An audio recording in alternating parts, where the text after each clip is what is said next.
Friday evenings used to be my favorite part of the week. The world slowed down, the city lights softened, and for a few precious hours, it was just me and Lena. No deadlines, no calls, no noise.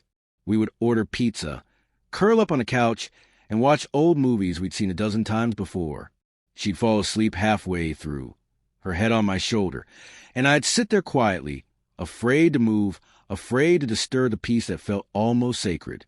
But that was before things changed. Lately, Fridays had become her girls' nights. It started innocently enough, a few friends catching up after work. I encouraged it at first, told her she deserved time for herself. But as the weeks went on, the laughter that used to fill our living room faded into silence. The smell of her perfume lingered long after she left, and the warmth she used to bring home never followed her back. That evening, she stood by the mirror in our bedroom, carefully applying lipstick, red, a shade she hadn't worn in years. Her dress shimmered under the soft light, new and unfamiliar. I watched her from the doorway, trying to hide the knot forming in my chest. "You look beautiful," I said, forcing a smile. She turned, smiling back, but her eyes didn't quite meet mine. "It's just a girl's night, babe. Don't wait up." I nodded, pretending I believed her. She kissed me lightly on the cheek, her scent wrapping around me as she left. The door clicked shut, and the quiet that followed was heavy, too heavy. I sat there for a long time, staring at the empty couch, the untouched pizza, the movie we'd planned to watch together. My heart told me to trust her. My mind whispered that something had already changed, something I couldn't name yet, but could feel in every silence between us. I didn't know it then, but that night would be the beginning of the end. The night love stopped feeling safe, and truth started breaking through the cracks we both tried so hard to ignore. The hours after Lena left felt strangely hollow, like the house itself had stopped breathing. The television murmured in the background, but I wasn't listening. I tried to lose myself in work emails, but the words blurred into static. Every tick of the clock seemed louder than usual, marking the slow unraveling of something I no longer understood. It was almost midnight when I finally checked my phone. No messages, not even a quick, "I'm heading home soon." That wasn't like her. I told myself she deserved a carefree night with her friends. No questions, no suspicions, but the ache in my stomach said otherwise.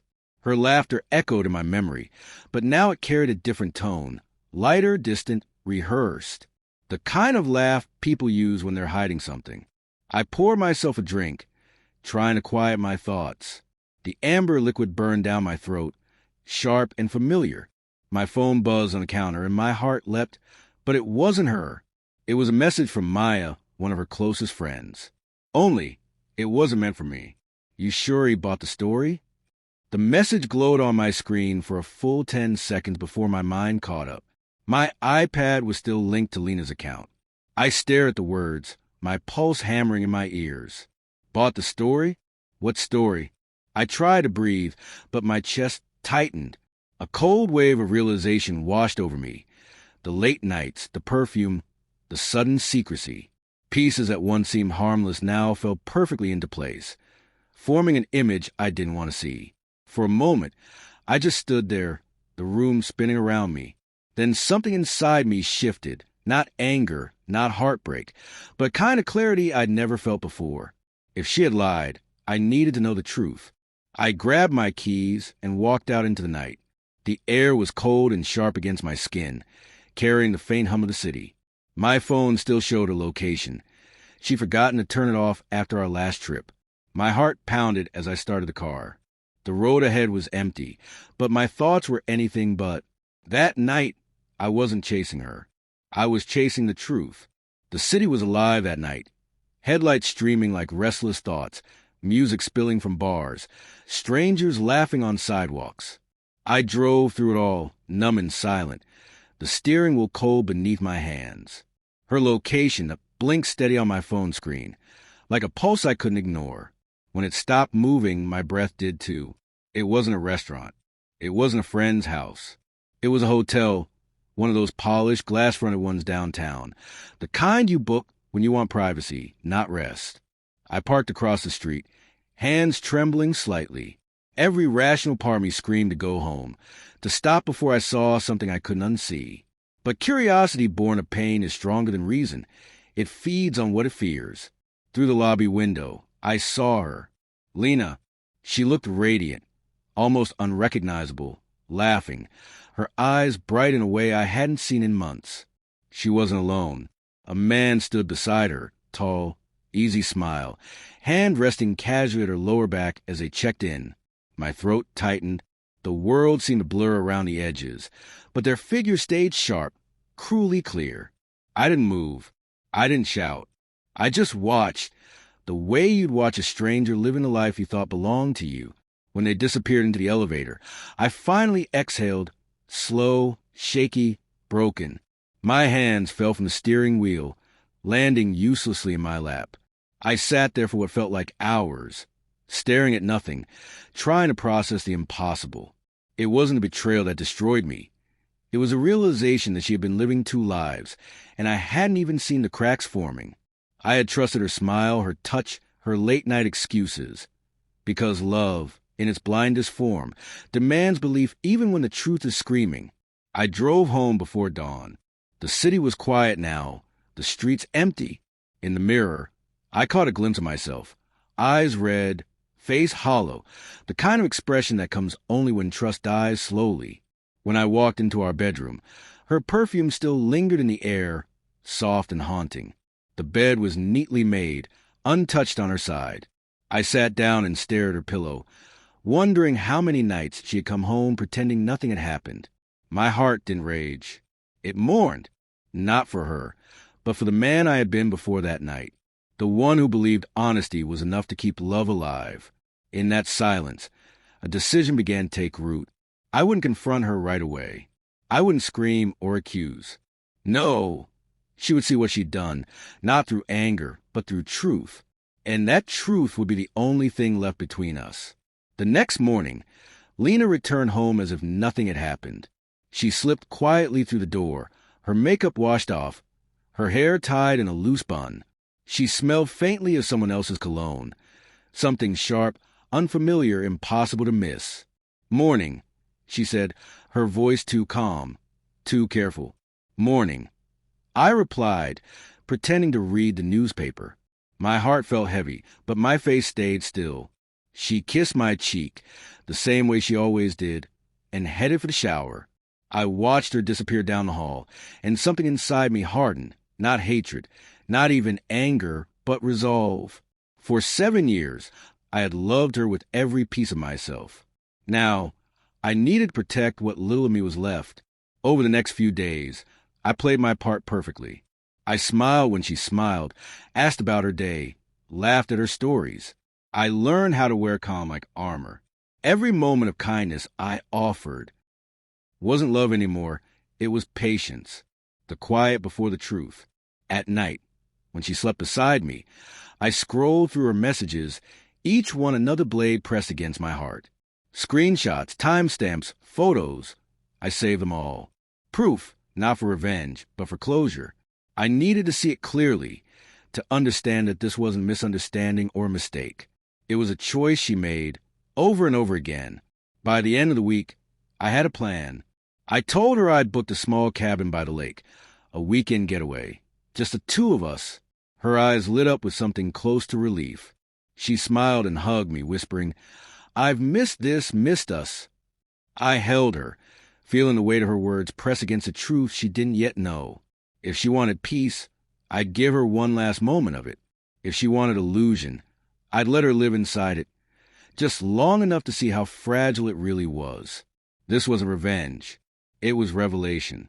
And when it came, she would finally see herself through the eyes of the man who had once loved her completely. The cabin stood by the lake like a memory. Quiet, still, untouched by the chaos of the world. It was the kind of place we used to dream about escaping to when life got too loud. The air was cool and clean, carrying the faint scent of pine and the distant echo of water lapping against the dock. Lena loved it immediately. "It's beautiful," she said, stepping out of the car and stretching her arms toward the fading sunset. Her voice carried that soft tone I used to fall asleep to.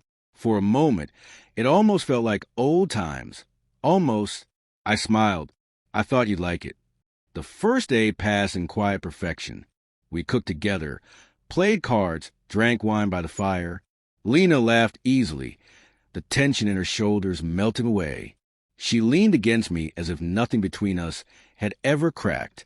And part of me, the foolish, loyal part, wanted to believe in that illusion again. But every time her hand brushed mine, I saw the image of her in that hotel lobby, laughing with someone else. The memory stung sharper than the flames that flickered in front of us. By the second day, I had memorized her lies well enough to stop needing proof. What I needed now was peace, not through confrontation, but through truth. That evening, as the sky dimmed into a bruised shade of violet, we sat down for dinner. Candlelight danced between us, soft and gentle. She reached for her glass, smiling. "I'm glad we came here," she said. "I feel like we're finding each other again." I nodded, swallowing the lump in my throat. "I'm glad, too." Then, slowly, I pulled out my phone and slid across the table. Her laughter froze mid-breath. The glow from the screen lit her face. Her messages, her pictures, her words. Every secret she thought was buried. Silence fell like a blade. "Ethan," she whispered, her voice trembling. I didn't speak. I just watched her eyes dart across evidence. Panic, denial, shame, a storm unfolding behind her lashes. "It's not what it looks like," she said finally, her voice breaking. I was lonely. We were distant. It just happened." I let out a quiet, humorless laugh. "It just happened? That's the explanation." Tears filled her eyes.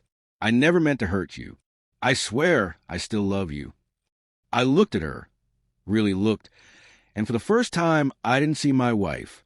I saw a stranger who had borrowed her face. "You broke my trust, Lena," I said softly. "And tonight, I'm breaking your illusions." Her lips trembled. "What does that mean?" "It means I'm done pretending we can fix something you've already destroyed," I replied, my voice steady now. "I've already filed the papers. The house will be sold. You'll get your share. But this, us, it's over." She broke then, tears spilling, words tumbling out, desperate and raw. But I didn't interrupt. I just sat there, letting her feel the weight of everything she'd built on lies crumble around her. When her sobs finally quieted, I stood up and whispered, "I didn't come here to hurt you, Lena. I came here so you could finally see what you've done, not to me, but to us." Then I walked outside. The lake shimmered under moonlight, calm and endless, a reflection of everything I want to become, still unbroken, free. Behind me, I could still hear her crying, her voice cracking under the truth, but I didn't turn back. Some things aren't meant to be fixed. Some are meant to be left behind. The air outside was cold and heavy with silence. The moon hung low over the lake, casting ripples of silver across the water. I stood there, breathing deeply, trying to steady the storm inside me. Behind me, I heard the cabin door open. "Ethan," Lena's voice broke the stillness, fragile, trembling. "Please don't walk away." I turned slowly. She stood in the doorway, her face streaked with tears, the glow from the cabin flickering behind her like the dying light of something once beautiful. For a moment, I saw the woman I had fallen in love with, the laughter, the kindness, the warmth. And then I saw what she'd done to it all. "What do you want me to say, Lena?" I asked quietly. "That I forgive you? That we can pretend this never happened?" She shook her head, stepping closer.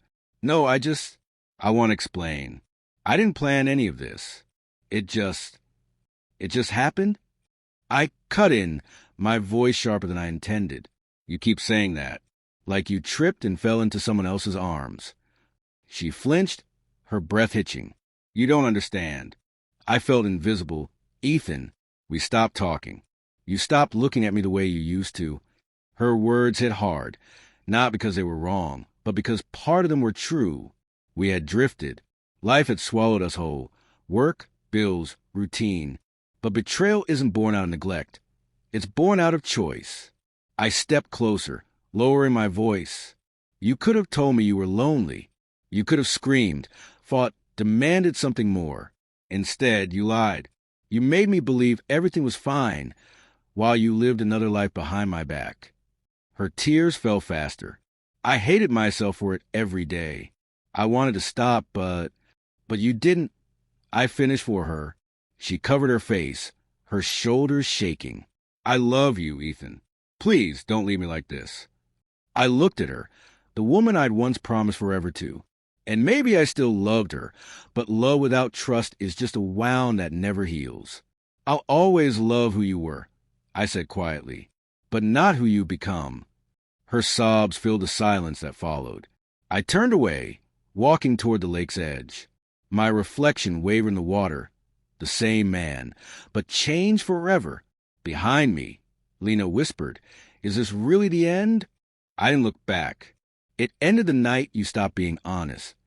And with that, I left her standing in the doorway, a ghost trapped in the ruins of her own choices, while I walked into the cold night, finally free from the illusion that love alone could save us. The sun was just beginning to rise when I packed my things. The sky was painted in soft pink and gold, the kind of morning that should have felt peaceful, but all I felt was hollow.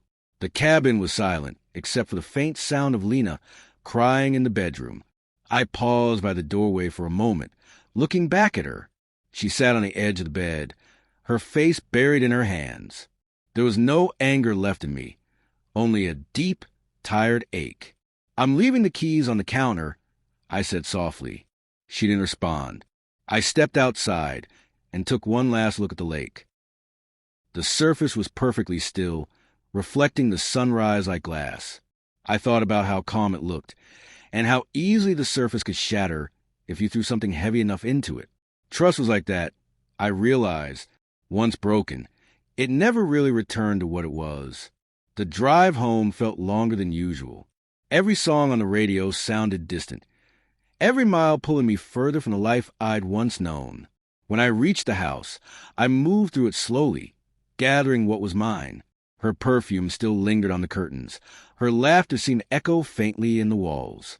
But the warmth was gone. Before I left, I placed an envelope on the kitchen counter, the letter I had written the night before. It wasn't cruel or bitter. It was honest. In it, I told her that forgiveness didn't mean staying, and walking away didn't mean hate. Sometimes love ends quietly, not with anger, but with acceptance. I wrote that she would always be a part of me, but not the part one needed to keep living. When I closed the door behind me, I didn't look back. There was no dramatic goodbye, no final glance, just the sound of the latch clicking into place, sealing away a chapter of my life that had already ended. As I drove toward the city, the morning light washed over the road ahead. For the first time in months, I didn't feel lost. I felt free. Months passed. Seasons changed, and with them, so did I. Life didn't rush to fill the empty space Lena left behind. It simply unfolded, slowly and quietly. I moved into a small apartment overlooking the park. The walls were bare, but the silence felt different now. Not heavy, not lonely, just peaceful. I built new habits, small pieces of normalcy. Morning coffee by the window, evening walks along the river. I started talking to people again, laughing again, not because I was trying to forget, but because I had finally stopped holding on. Sometimes, when the wind carried the faint scent of her perfume or a familiar song played on the radio, I still thought of her, but the pain no longer clawed at me. It had softened into memory, something distant, something finished. One evening, I opened my inbox and saw an email from her. The subject line read, "I hope you're happy now." For a moment, I just stared at it. Then quietly I hit delete. No anger, no regret, just peace. I stepped out onto my balcony. The sky was deep blue, the city lights shimmering below. The world felt vast again, full of possibility. I breathed deeply, letting the cool night air wash over me. She had broken my trust on a Friday night, but in doing so, she'd shattered the illusions I had about love, about forever, and somehow that truth had set me free. I whispered into the quiet, "Thank you for teaching me what love isn't." And with that, I smiled, not for what I'd lost, but for what I had finally found, myself.